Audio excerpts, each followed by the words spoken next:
हरे कृष्णा। आज की इस वीडियो में हम आपको बताएंगे कि कैसे करें देव उठनी एकादशी व्रत का पारण।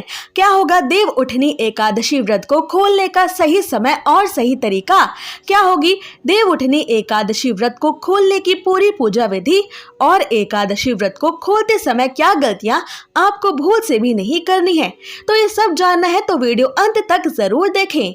साल में आने वाली सबसे खास एकादशियों में से एक है देव उठनी एकादशी, क्योंकि इस दिन भगवान श्री हरि विष्णु अपनी योग निद्रा से जागते हैं और इसी दिन तुलसी देवी से भगवान श्री हरि विष्णु का विवाह भी कराया जाता है। जब तक भगवान विष्णु शयन करते हैं सारे शुभ और मांगलिक काम बंद रहते हैं, और भगवान विष्णु के इस देव उठनी एकादशी पर जागने के बाद से ही ये सभी शुभ और मंगलमय काम दोबारा से शुरू हो जाते हैं। देव उठनी एकादशी का व्रत रखने से सभी प्रकार के कष्टों से मुक्ति मिलती है और जीवन में सुख समृद्धि में वृद्धि होती है। देव उठनी एकादशी के साथ साथ इस व्रत को हरि प्रबोधनी, देव प्रबोधनी एकादशी और देवोत्थान एकादशी के नाम से भी जाना जाता है। इस बार देवोत्थान एकादशी में खास तौर पर हर्षण योग का निर्माण हो रहा है। इस योग का समापन संध्या काल 7:10 पर होगा। हर्षण योग बेहद शुभकारी माना जाता है। इस योग में भगवान विष्णु की पूजा करने से भक्तों की हर मनोकामना को भगवान विष्णु पूरा करते हैं। साथ ही देव उठनी एकादशी पर शिववास योग का भी निर्माण हो रहा है। इस योग का संयोग संध्या काल 4:05 से बन रहा है। इस योग में भगवान शिव कैलाश पर विराजमान रहेंगे। शिववास योग में लक्ष्मी नारायण जी की पूजा करने से साधक को अक्षय फल की प्राप्ति होगी। देव उठनी एकादशी के दिन उत्तर भाद्रपद नक्षत्र का संयोग बन रहा है। साथ ही भवकरण योग का भी निर्माण हो रहा है। इन शुभ योगों में लक्ष्मी नारायण जी की पूजा करने से शुभ फलों की प्राप्ति होगी। साथ ही जीवन में व्याप्त दुखों का नाश होगा। आइए अब जानते हैं देव उठनी एकादशी व्रत को खोलने का सही समय।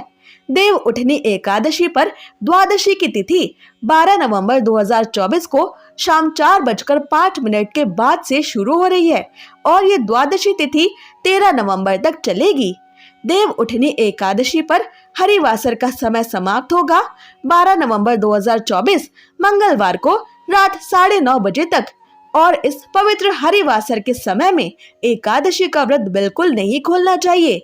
देव उठनी एकादशी व्रत को खोलने का सही समय होगा द्वादशी के दिन यानी बुधवार को 13 अक्टूबर 2024 सुबह 6:43 से सुबह 8:51 के बीच।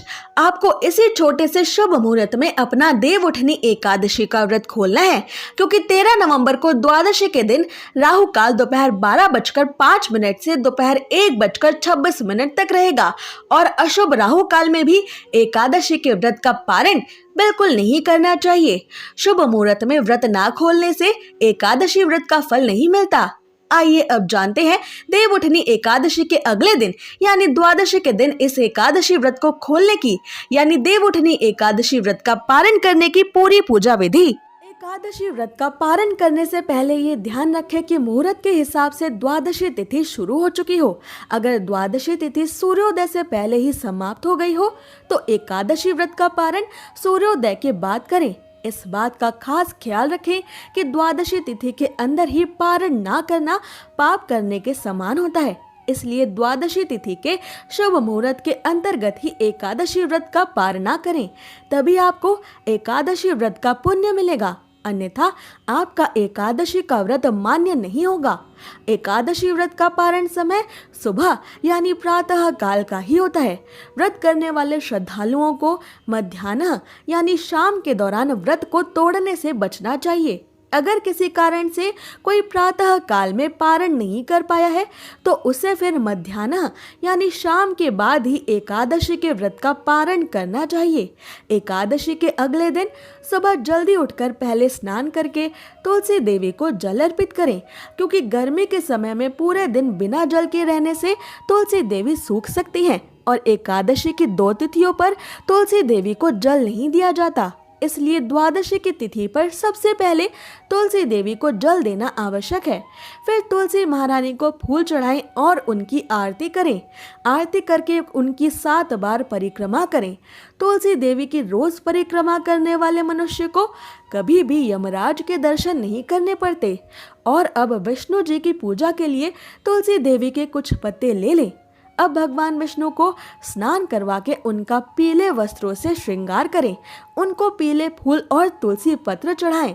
फिर भगवान विष्णु की आरती करें और आरती के बाद जाने अनजाने में एकादशी व्रत के दौरान आपसे हुई सभी छोटी बड़ी गलतियों की करुणामयी भगवान श्री हरि विष्णु से क्षमा मांगे।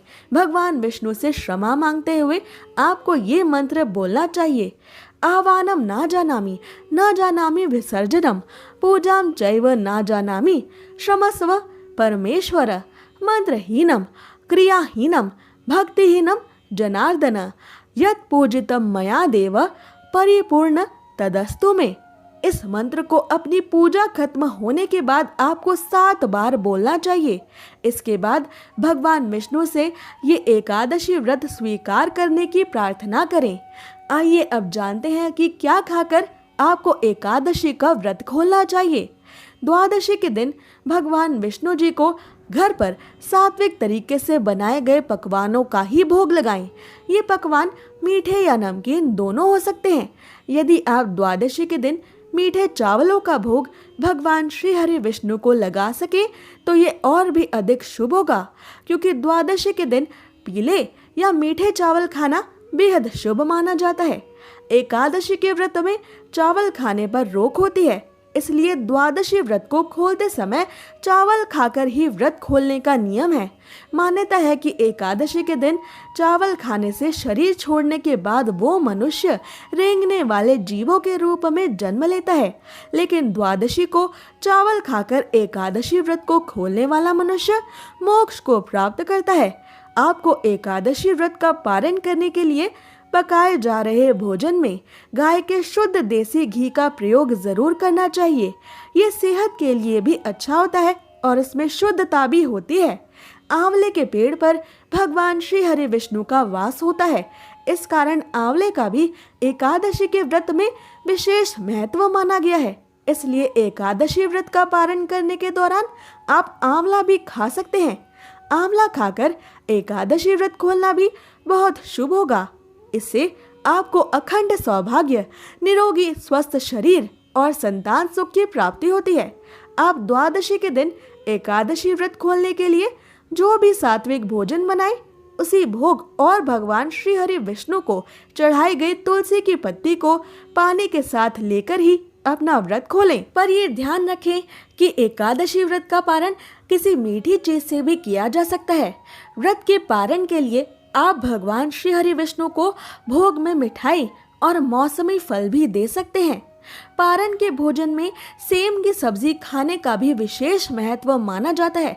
विशेष तौर पर एकादशी के व्रत में सेम को कफ और पित्त का नाशक माना गया है। ऐसे में एकादशी व्रत का पारण करते समय सेम को एक अच्छे भोज्य पदार्थ के रूप में देखा और माना जाता है। पारण के दौरान आप सूखे मेवे जैसे कि बादाम, पिस्ता, अखरोट और किशमिश भी खा सकते हैं। इसके अलावा दूध और दूध से बनी मिठाइयाँ या चीजें भी एकादशी के व्रत के पारण में खाई जा सकती हैं। ऐसी ही और जरूरी जानकारियों और व्रत कथाओं के लिए हमारे चैनल को अवश्य सब्सक्राइब कर लें।